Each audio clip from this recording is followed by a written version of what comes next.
Kurung di dalam kamar, bapaknya galak lagi. Bapaknya galak lagi. Dan insya Allah akan jadi perawan tua itu.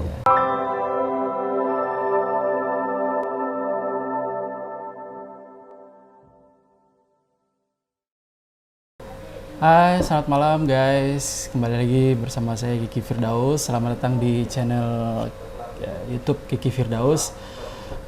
Firdaus Podcast. Kita malam ini Cahwel bersama Bong Junaidi Sedanau. Tema kita kali ini itu adalah 22 tahun pariwisata Natuna, apa kabar? Oke, kita sambut dulu. Ini ada Bong Junaidi. Beliau adalah kalau kita bilang saja penggiat media sosial ya, karena memang beliau aktif sekali, terutama di Facebook. Beliau sangat aktif sekali. Sudah usia 52 tahun ya Bang Jun ya, tapi masih Sudah tua, tapi jiwa tetap muda gitu. Kalau lihat Facebooknya Bong Jun itu ada aja hal-hal yang unik tiap hari itu, yang gambar dikasih lagu, gambar di combine segala macam, jadikan sebuah video. Itu menarik, bagi saya itu menarik. Tujuan Bong Jun ya tetap mempromosikan gitu ya. betul. Mempromosikan ya, jadi ya dengan cara apa saja sih sebenarnya itu bisa. Nah, berkaitan dengan ini itu kita akan merayakan hari ulang tahun Kabupaten Natuna yang ke-22 Bang Jun. Nah, makanya kenapa temanya 22 tahun pariwisata Natuna, apa kabar? Nah, ini menarik untuk kita perbincangkan gitu kira-kira. Nah, pertanyaan yang paling umum aja deh. Sorry guys, ini kita podcastnya dari Simpang 4 Kota Sedanau. Ini kita sedang di warung kopinya punya Bong Jun. Kami manggilnya Bong Jun gitu. Warung kopi. Jadi mohon maaf kalau ada suara lalu lalang kendaraan ya, karena emang ini perempatan jalan. Tapi nggak masalah. Mudah-mudahan suara tetap oke. Nah, Bong Jun, 22 tahun Kabupaten Natuna terbentuk. Pariwisata kita tuh bagaimana nih menurut Bong Mat dari kacamata penggiat media sosial seperti Bong Jun? Silakan. Oke, jadi sebelumnya selamat dulu lah. Selamat. 22 tahun 22 tahun. Kabupaten Natuna. Sedang Usia yang itu sangat cantik-cantiknya. Kalau kata Pak Kadis Diskominfo itu katanya Pak Raja Darmika harusnya udah ada yang mendoy nih, kawin. Sudah punya pacar. Sudah punya pacar. Jadi begini, sejauh ini Natuna kalau di bidang kepariwisataan semua tahu juga keunggulan-keunggulannya, alamnya, kemudian hubungan sejarahnya dengan negara-negara tetangga. Intinya sampai saat ini pariwisata Natuna itu belum kita benahi dengan benar. Oh, belum ya? Belum. Okay. Kita belum mulai. Kita belum mulai, dan insya Allah ini mungkin baru mau dimulai. Itu tandanya podcastnya sudah sampai di sini. Gitu. Jadi seperti itu. Iya. Natuna itu memiliki banyak keunggulan, dan itu sangat mudah kita cari melalui Google. Yang perlu kita lakukan saat ini adalah fokus, sekali lagi fokus pada wisata yang kita punya. Karena wisata atau kepariwisataan itu skopnya kan luas. Itu bukan hanya sekedar objek. Kalau kita bicara pantai yang indah, mungkin di tempat yang lain juga ada pantai yang indah. Gitu ya. Kalau kita bicara gunung yang tinggi, mungkin di tempat yang lain juga ada gunung yang lebih tinggi dari Gunung Ranai. Betul. Lalu apa yang unik dengan Natuna? Natuna itu keunikannya itu terletak pada letak. Posisi, letak geografis. Pantai kita indah. Dan menyimpan banyak cerita di masa lalu. cerita tentang hubungan dengan negara-negara di luar, ya, yang berdampingan dengan kita.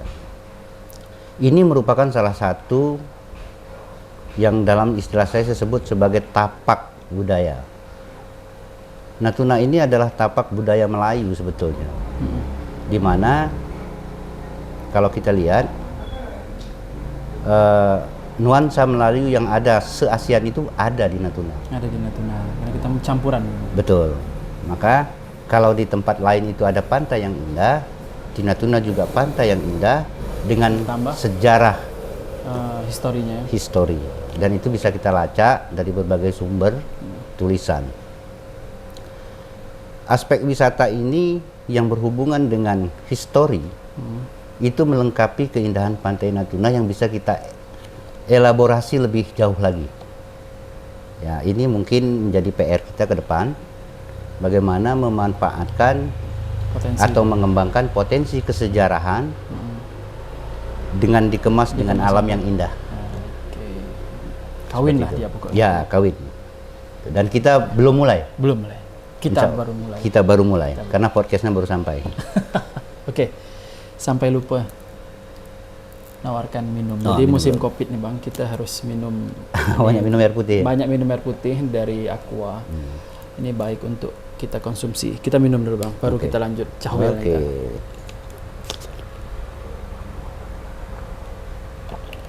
Nah,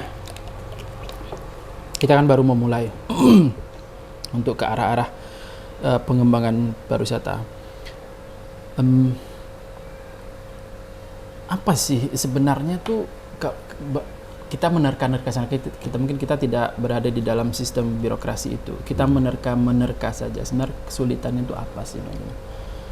Sejauh yang saya pantau, sejak Natuna dimekarkan menjadi sebuah kabupaten. Kita belum punya fokus. Oke, mau ngapain ini? Kita mau ngapain? Istilahnya itu, bahkan mungkin kalau kita tanyakan blueprint pembangunan kepariwisataan kita mungkin belum ada. Saya kasih contoh begini. Sunset itu adalah wisata yang saya rasa seluruh dunia cari itu. Matahari terbit, matahari terbenam, itu adalah keindahan yang selalu dicari dan akan abadi sampai dunia kiamat. Nah, di Natuna ini kita memiliki beberapa spot yang sangat indah. Tapi saya yakin kita belum memiliki data daerah-daerah mana saja di Natuna ini potensial untuk yang berpotensi untuk kita lihat sunsetnya, sunrise-nya. Nah, kalaupun ada mungkin hanya bersifat ingatan.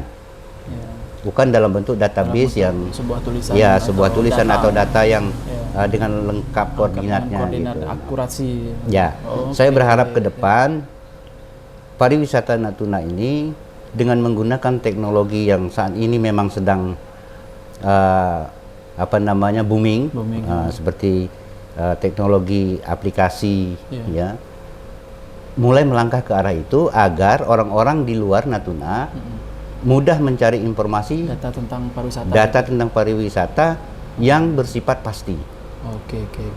Seperti itu. Berarti memang bisa dibilang secara garis besarnya kita memang kita juga nggak tahu nih mau ngapain. Ya, kita belum ada fokus. Kita belum ada fokus. Atau mungkin seperti master plan itu mungkin belum ada gitu. Ya, yang saya tadi sebut blueprint itu adalah sebetulnya master plan. Bagaimana suatu daerah itu, misalkan begini. Di Sedanau contohnya tempat saya berada. Itu ada beberapa tempat yang memang sangat potensial untuk kita jadikan sebagai objek wisata. Tapi sampai hari ini fokus pembangunan infrastruktur dasarnya belum kita mulai. Ya, hal-hal yang sangat mendasar. Misalkan begini, ada Pulau Jali. Pulau Jali itu sangat dekat dengan Sedanau. Kita pernah camping di sana. Kita belum mendengar ada upaya dari pemerintah untuk membangun. Itu satu. Kedua, kita juga belum melihat, karena itu lahan adalah kepemilikan pribadi, artinya lahan masyarakat, juga ada pendekatan pemerintah untuk melakukan pembicaraan untuk mengembangkan pulau-pulau tersebut. Karena pulau secara utuh kan tidak bisa dimiliki oleh masyarakat. Betul. Tapi lahan kebunnya boleh. Lahan kebunnya boleh. Nah, kita juga berharap ke depannya itu pemerintah Kabupaten Natuna itu menjadi fasilitator. Natuna ini, kalau menurut hemat saya, untuk membangun dunia pariwisatanya itu tidak cukup hanya dengan anggaran pemerintah. Oh iya, betul. Ya. Tapi di mana-mana juga memang begitu seharusnya, dan harus ada upaya untuk menggandeng sumber-sumber di luar anggaran pemerintah untuk ikut berpartisipasi dalam rangka memajukan atau membangun tempat-tempat wisata di Natuna. Dan sejauh ini hasil interaksi saya di dunia sosial media, katakanlah seperti Facebook, itu sebetulnya negara-negara tetangga kita itu banyak yang tertarik ke sini gitu. Ya, ke Natuna ini. Karena ada histori mungkin. Ya, itu tadi. Kenapa mereka tertarik? Bukan hanya keindahan alam. Kalau pantai sih di Malaysia juga ada pantai. Ya, gunung di Malaysia juga ada. Tapi ada sejarah di sini yang membuat mereka merasa dekat. Gitu. Dan itu membuat mereka tertarik untuk katakanlah berinvestasi di sini. Yeah. Mudah-mudahan ini ke depan bisa kita maksimalkan.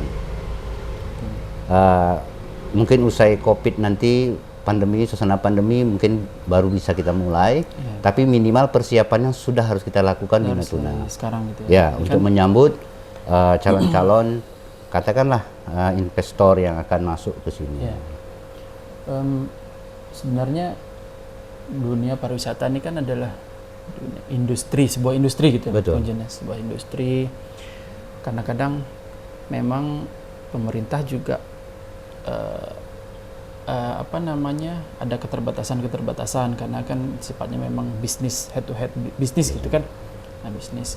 Cuma memang kan itu tadi mungkin karena memang konsepnya yang mungkin gitu ya, atau kita belum dengar atau mungkin kita tidak ada di dalam birokrasi itu, kita terlihat seperti tidak berkonsep gitu ya. Nah, tapi kan gini Bang Jun, kami kan bergerak di dunia pariwisata nih. Betul. Jadi ketika menawarkan paket wisata, aduh Pak maaf, untuk kesana mahal sekali. Mahal sekali ya. Selalu begitu. Ya. Tapi begini Bang Jun, di daerah-daerah lain itu, contoh lah gitu, mungkin kalau mau ke Raja Ampat itu kan mahal juga Bang Jun. Sebetulnya mahal ya. Tapi kok ada orang mau ke sana gitu. Jadi ada apa yang? Ya. Nah jadi itu salah satunya guys, kalau kita nge-podcast di ruang terbuka, jadi ya ada abaikan saja kita. Jangan diabaikan, dinikmati. Dinikmati saja, kata Bang Jun, nikmati saja. Itu nyanyian malam. Iya, nyanyian malam. Nah, nyanyian malam di Pulau Sedanau. Itu nanti jadi background. Nah, daerah lain itu kan ya ada yang salah, atau kalau ada yang salah berarti saya menuduh gitu, tapi mungkin ada yang keliru. Ya, begini. Atau gimana sih Bang Jun? Pariwisata itu selalu ada dua. Satu eksklusif, yang kedua inklusif. Kalau mahal itu mungkin hubungannya dengan eksklusif. Kalau memang pariwisata Natuna ini ingin dikembangkan menjadi wisata eksklusif, itu tidak jadi masalah. Gitu. Harga tiket itu ada hal yang relatif. Yeah. Tapi persoalannya saat ini, Natuna ini belum memulai, belum ada arah pariwisata. Balik lagi ke situ ya? Iya, kita juga ya. Selalu berkutat masih pada hanya memberitahu ke dunia bahwa Natuna itu indah loh, gitu. Natuna itu gini loh, Natuna itu gini loh. Tapi infrastruktur yang membuat kenyamanan para wisatawan itu ya sampai saat ini belum maksimal kita lakukan. Ibarat kayak gadis cantik. Ya, tidak pakai bedak. Tidak pakai lipstik. Saat ini tuh masih dikurung di dalam kamar. Kurung di dalam kamar, bapaknya galak lagi. Bapaknya galak lagi. Terus jalan mau ke rumahnya itu kurang bagus. Ya, gitu. Dan insya Allah akan jadi perawan tua itu. Ya, jadi perawan tua. Bisa. Jadi perawan tua, nggak ada yang mau mendoy kata orang sini. Ini bisa bahaya. Ya. Kalau gini-gini terus bisa bahaya. Ya, bisa sangat berbahaya.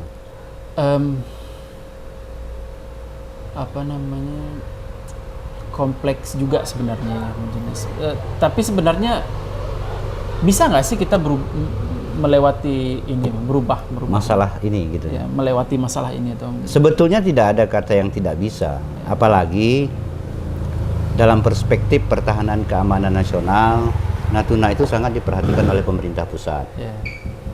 Dalam hal ASEAN, Natuna itu bagian dari titik yang sangat penting di ASEAN. Yeah. Makanya dalam salah satu tulisan saya pernah membuat bahwa Natuna itu seharusnya menjadi pusat ASEAN.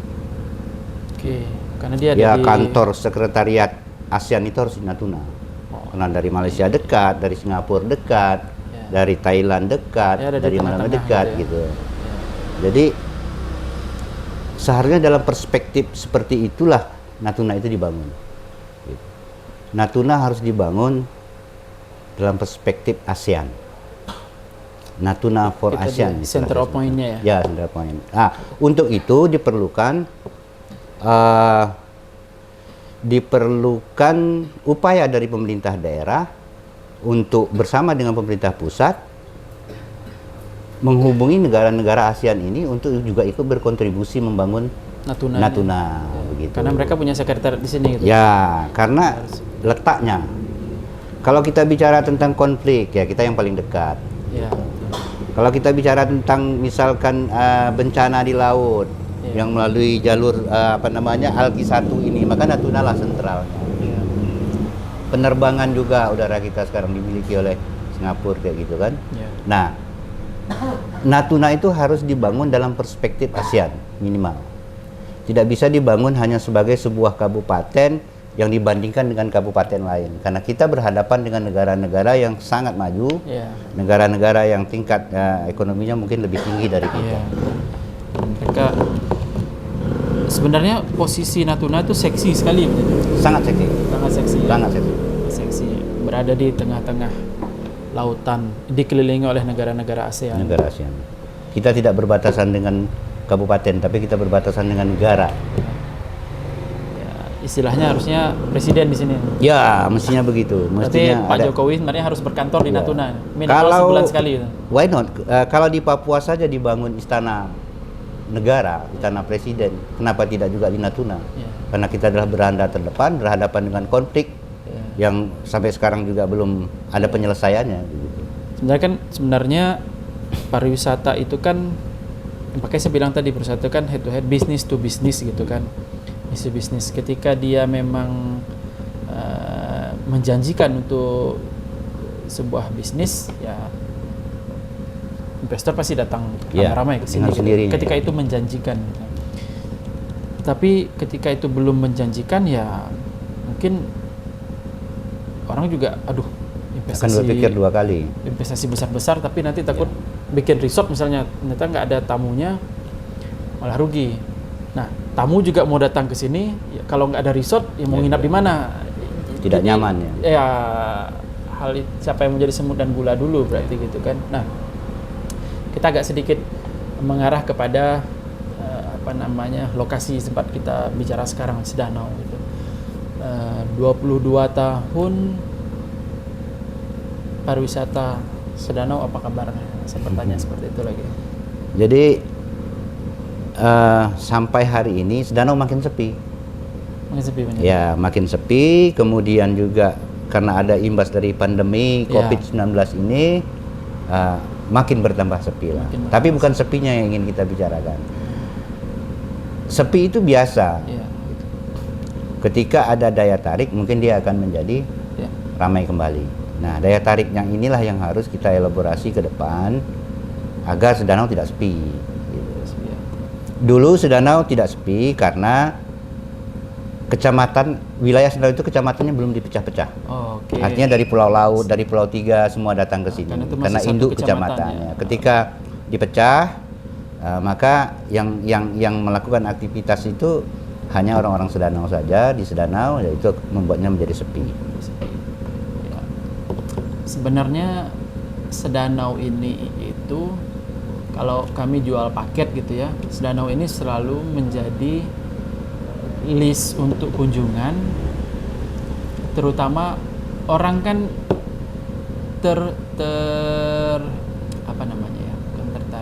tersihir oleh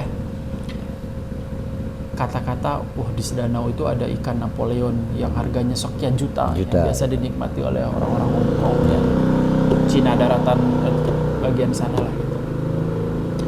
Tamu-tamu ini pengen lihat apa sih ikan yang dimakan tuh bentuknya kayak apa sih gitu, sampai harganya mahal. Itu menarik. Nah, sebenarnya sedanau ini itu udah menarik dengan sendirinya dengan adanya rumah-rumah yang di atas air ini gitu kan. Mungkin kalau kita bilang di Natuna ini hanya sebagian yang besar gitu, cakupannya besar itu mungkin sedanau ya, yang di atas air itu. Daerah-daerah lain juga bisa seperti Pulau Tiga ada, tapi tidak luas. Tapi mungkin masyarakatnya tidak ramai, jadi tapi ini ramai sekalinya. Makin lama makin berkembang gitu. Mungkin itu yang menjadi daya tarik. Sebenarnya prospeknya juga lumayan tinggi ya sedanau ini sebenarnya untuk jadikan prospek target tujuan pariwisata gitu. Nah, sebagai masyarakat nih kita berharap apa sih harapan Bung Jun dengan ya pemerintah saat inilah gitu dengan pariwisata. Dari pandangan Bung Jun, visi misi Pak Bupati dan Wakil Bupati ini itu yang sekarang maksudnya? Yang sekarang ini itu maksudnya bagaimana posisi pariwisata dalam visi misi itu? Karena saya membacanya memang dia tidak langsung ada kata-kata pariwisata secara gamblang gitu kan. Ya, mereka lebih suka menyebutnya istilah kemaritiman. Kemaritiman dan eksotis gitu-gitu. Jadi begini, kalau untuk sedanau khususnya dan Natuna pada umumnya, kembali lagi pada persoalan awal bahwa harapan saya pemerintah Kabupaten Natuna itu segera fokus ke pariwisata. Implementasi dari fokus ini apa? Harus ada hal yang dibangun nampak. Seperti sedanau contohnya. Ada banyak tempat, ini contoh sederhana yang saya berikan. Ada banyak spot tempat yang sangat indah untuk memoto sunset, sunrise gitu. Nah, tentunya ini akan lebih indah jika ditambah dengan booth-booth foto, pernak-pernik lain, dan juga kenyamanan para wisatawan yang akan datang. Fasilitas umum itu ada. Fasilitas umum yang sangat penting saat ini ya, seperti kita ketahui di mana ya, seperti toilet, seperti itu harus ada. Sambil kita membangun juga infrastruktur jalan yang memang masih katakanlah kalau di sedanau khususnya ini memang masih perlu ditingkatkan. Ya, itu harapan pertama. Harapan kedua, kepala dinas pariwisata ini mulai melangkah seperti yang saya contohkan tadi, memanfaatkan teknologi yang ada gitu, agar informasi tentang keindahan Natuna ini lebih cepat, lebih mudah, dan dipercaya. Yang paling penting itu gitu. Saat ini kita hanya sekedar memberitahu bahwa Natuna ini indah. Yang saya lakukan di Facebook itu hanya sekedar memberitahu bahwa Natuna itu indah gitu loh. Tapi wisatawan bukan hanya sekedar keindahan. Indahnya apa? Ada kenyamanan di situ yang harus kita perhatikan. Nah, di kenyamanan inilah peran yang sangat kita harapkan dari pemerintah daerah gitu, untuk segera diwujudkan. Kalau indah itu sudah alam, sifatnya alami, tapi kalau kenyamanan itu kita harus buat. Kita harus custom sendiri. Kita harus custom sendiri, kita harus fokus sendiri, kita harus membangun sendiri kenyamanan itu. Jadi ini mudah-mudahan podcast saya ini dilihat, didengar oleh bapak-bapak kita yang di sana ya. Amin. Akhirnya selaku masyarakat kan kita cuma bisa berharap dan memberikan sumbang saran. Betul. Ketika itu diimplementasikan ya syukur, kalau tidak diimplementasi kita ingatkan lagi. Ya. Yang penting kita jangan berhenti untuk memberi saran-saran positif. Ya, karena memang mungkin bapak-bapak kita ini mungkin banyak juga yang dia pikirkan sehingga mungkin ada juga terlewat. Tapi memang harus begitu. Agak kendor, kita gas. Ya, kita gas. Main layang-layang. Kita minum dulu aja.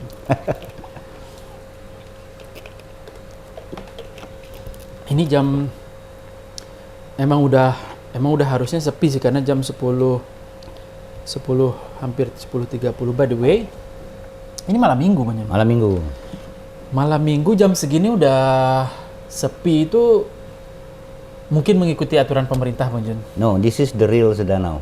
Real. Ya, memang yang sepi. sepi. Jam 10 ke atas itu sudah sepi. Zaman-zaman saya masih sekolah enggak begini. Tidak. Saya sering juga main. Nah, dulu Bang Jun, kalau udah bisa ke Sedanau, udah hebat saya itu. Lah jauh Museng. Ya jauh. Liwengnya sudah jauh itu. lah jauh tempat degil ya. Iya. Dan oke lah teman-teman, mungkin segitu dulu bincang-bincang kita malam ini. Tidak ada maksud lain sih sebenarnya, saya hanya sekedar ini ulang tahun kabupaten nih, siapa yang mau saya ajak untuk podcast gitu kan, kalau misalnya kayak kepala dinas atau Pak Bupati, Pak Wakil, mungkin selain jadwalnya padat dan itu mungkin saya pikir saya ingin yang lain gitu, seorang orang masyarakat biasa yang sebenarnya bukan orang pemerintahan, karena Bang Jun ini juga punya kedai kopi, pelaku paling dekat dengan masyarakat dan kunjungan wisatawan itu dari ini juga maju karena kunjungan wisatawan itu. Oke, mudah-mudahan ini segera baik, segera lancar, segera semua kembali normal. Oke, segitu dulu guys. Terima kasih yang sudah nonton sampai dengan video ini, sampai dengan terakhir video ini. Mudah-mudahan ada yang baik yang dapat diambil. Saya Kiki Firdaus, Bang Junaidi, kami pamit. Assalamualaikum warahmatullahi wabarakatuh.